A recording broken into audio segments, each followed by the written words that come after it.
शांति। आज हम 15 मिनट में सुदर्शन चक्र फहराएंगे। अपने 5 स्वरूपों का अभ्यास करेंगे। मैं आत्मा कितनी खुश नसीब आत्मा हूँ, कितनी सौभाग्यशाली हूँ। स्वयं इस संसार का मालिक मेरे खुदा दोस्त बनकर, मेरे पिता बनकर, मेरी उंगली पकड़कर मुझे चलना सिखा रहे हैं। ये पूरा संसार जिनकी एक झलक पाने के लिए अपना सब कुछ लुटाने के लिए तैयार हो जाते हैं, वही प्राणों से प्यारे प्राणनाथ अपनी गोद में बिठाकर देवी दुनिया की सैर कराते हैं।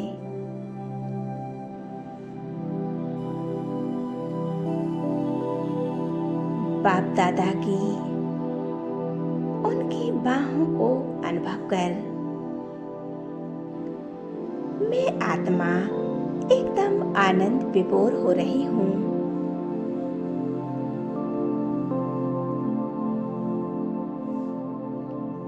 बाबा अपना परम धाम छोड़कर मेरे पास आ जाते हैं, इस धरा पर आए हैं।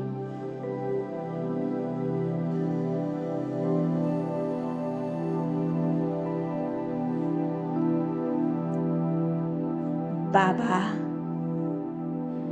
एक अद्भुत परिवार की रचना रच रहे हैं। इतना प्यारा परिवार जिसका कोई अंत नहीं।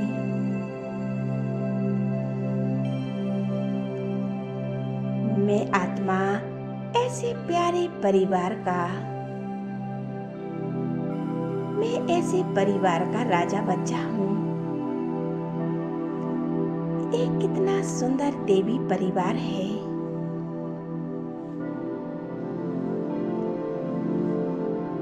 स्वयं परम शिक्षक परमात्मा बाप दादा ने मुझ आत्मा को इस आसन पर बिठाया है। मैं कितनी सौभाग्यशाली और डबल ताजधारी आत्मा हूँ। स्वयं राज्य अधिकारी हूँ।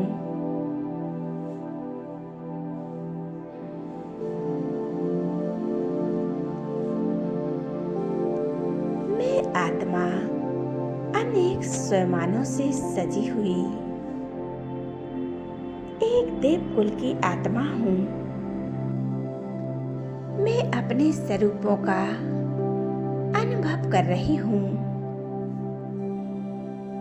बाबा हमें सिंहासन की सीट पर बैठाकर हमें अपने स्वयमानों का अनुभव करा रहे हैं।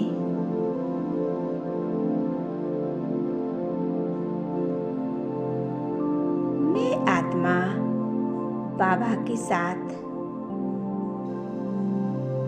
अनेक शक्तियों का वर्ण कर रही हूँ। बाबा हमें अपने साथ अपने घर ले जा रहे हैं। मैं आत्मा एक पंछी रूप में बनकर बाबा हमें ले जा रहे हैं अपने धाम परम धाम में।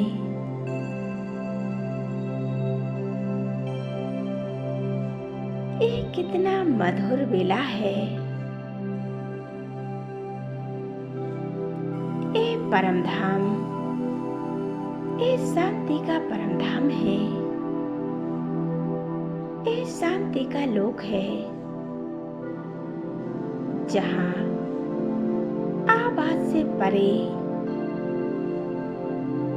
कोई आवाज नहीं। चारों ओर एक लाल प्रकाश है। इस प्रकाश की दुनिया में सभी आत्माएं एक ज्योति के समान टिमटिमा रही हैं, चमक रही हैं।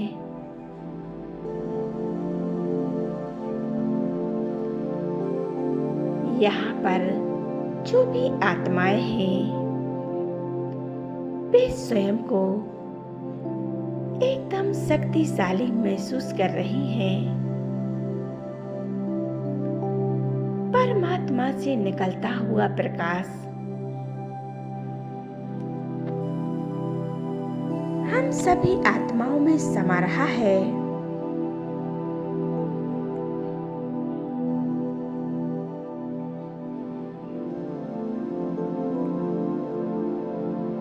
बाबा का स्वरूप एक सूर्य के समान है, जगमगाता हुआ एक प्रकाश के समान।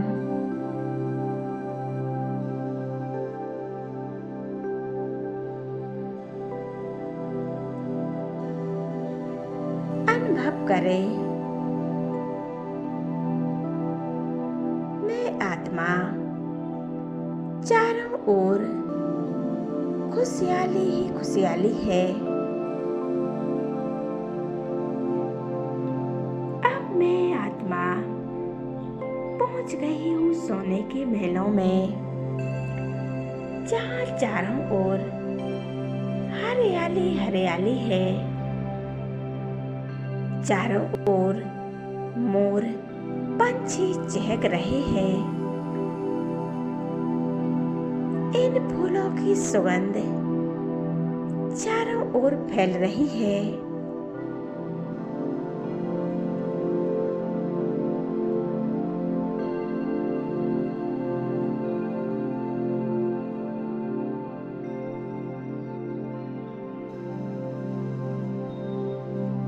चारों ओर फूलों से लदी लदाई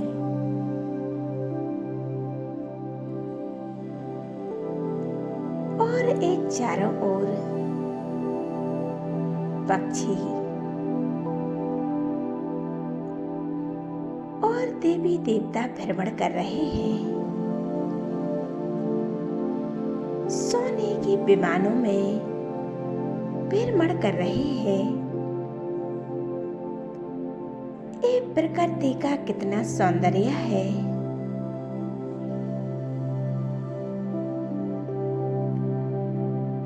फूलों की लंबी लंबी कतारों से सजे हुए नजारे मैं परमात्मा के कंधों पर बैठकर इस दुनिया की सैर कर रही हूँ। अपने देवता स्वरूप का श्रवण कर रही हूँ। मेरे चारों ओर संपूर्ण सदोगुणी प्रकृति है।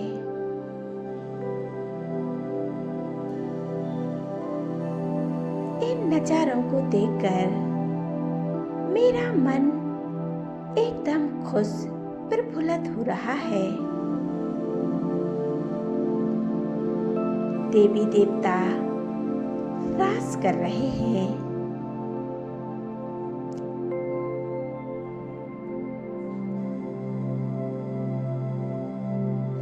जहाँ दुख का नामो निशान नहीं है। जहाँ देखो वहाँ सोने के महल और सोने के झूलों पर झूलती हुई देवी देवताएं झूल रहे हैं।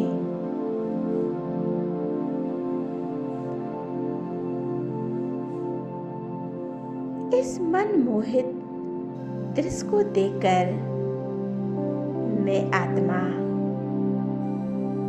कितनी हर्षित हो रही हूँ, बहुत खुश हो रही हूँ। अब यहाँ राजा महाराजाओं के अपने अपने राज हैं, अपनी अपनी भाषाएं हैं, अपने अपने रीति रिवाज हैं, अपनी अपनी परंपराएं हैं। यहाँ सभी की भिन्न भिन्न भक्ति भावनाएं हैं। द्वापर में कितनी अटूट भक्ति है। यहाँ से भक्ति काल प्रारंभ होता है।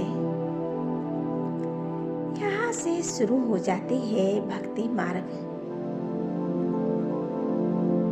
अपने परमपिता परमात्मा की प्रतिमा बनाकर हम सभी भक्ति कर रहे हैं। भक्ति करते करते इस भक्ति का परिवर्तन होता गया। जो देवी देवता चैतन्य थे वो अपनी ही मूर्तियों की प्रतिमा बनाकर अपनी ही मूर्तियों की पूजा करने लगे और उन्हें पूजते ही उनकी मनोकामनाएं पूर्ण होने लगी। ये इष्ट देव और इष्ट देवियां पूजे जाने लगी।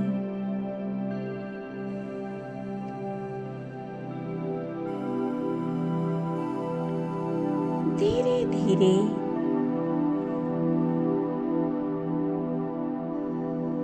एक चक्र आगे बढ़ा और कलयुग आ गया। भक्ति भी अंध श्रद्धा हो गई। मनुष्य आत्माओं की भूत पूजा शुरू हो गई। भगवान के दर्शनों की चाहत में अति दुखी बने भगवान को पुकारने लगे, अटूट भक्ति करने लगे, दर दर भटकने लगे। आखिर अंतकाल में जब स्वयं परमात्मा इस धरा पर आए, संगम के सुहावनी समय में साधारण तन में ब्रह्मा मुख से अपनी अलौकिक संतान बना लिया।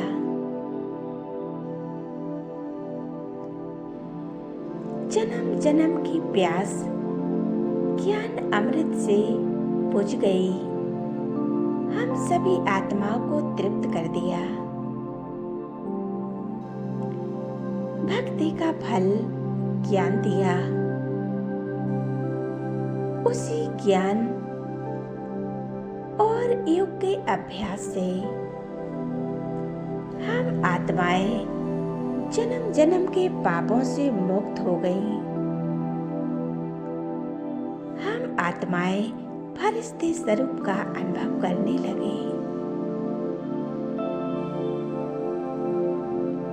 हमें परमात्मा का प्यार मिलने लगा।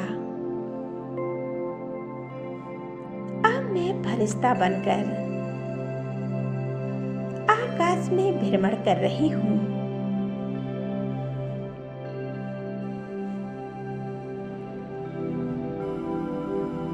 अपने फरिश्ते स्वरूप में अनुभव कर रही हूँ। ये कितना सुंदर स्वरूप है। इसी प्रकार हमें सुदर्शन चक्र का अभ्यास करना है। इस अभ्यास को करने से हम अपनी बुराइयों पर, विकारों पर विजय प्राप्त कर सकते हैं। विकारों रूपी रावण का अंत कर सकते हैं। ओम शांति।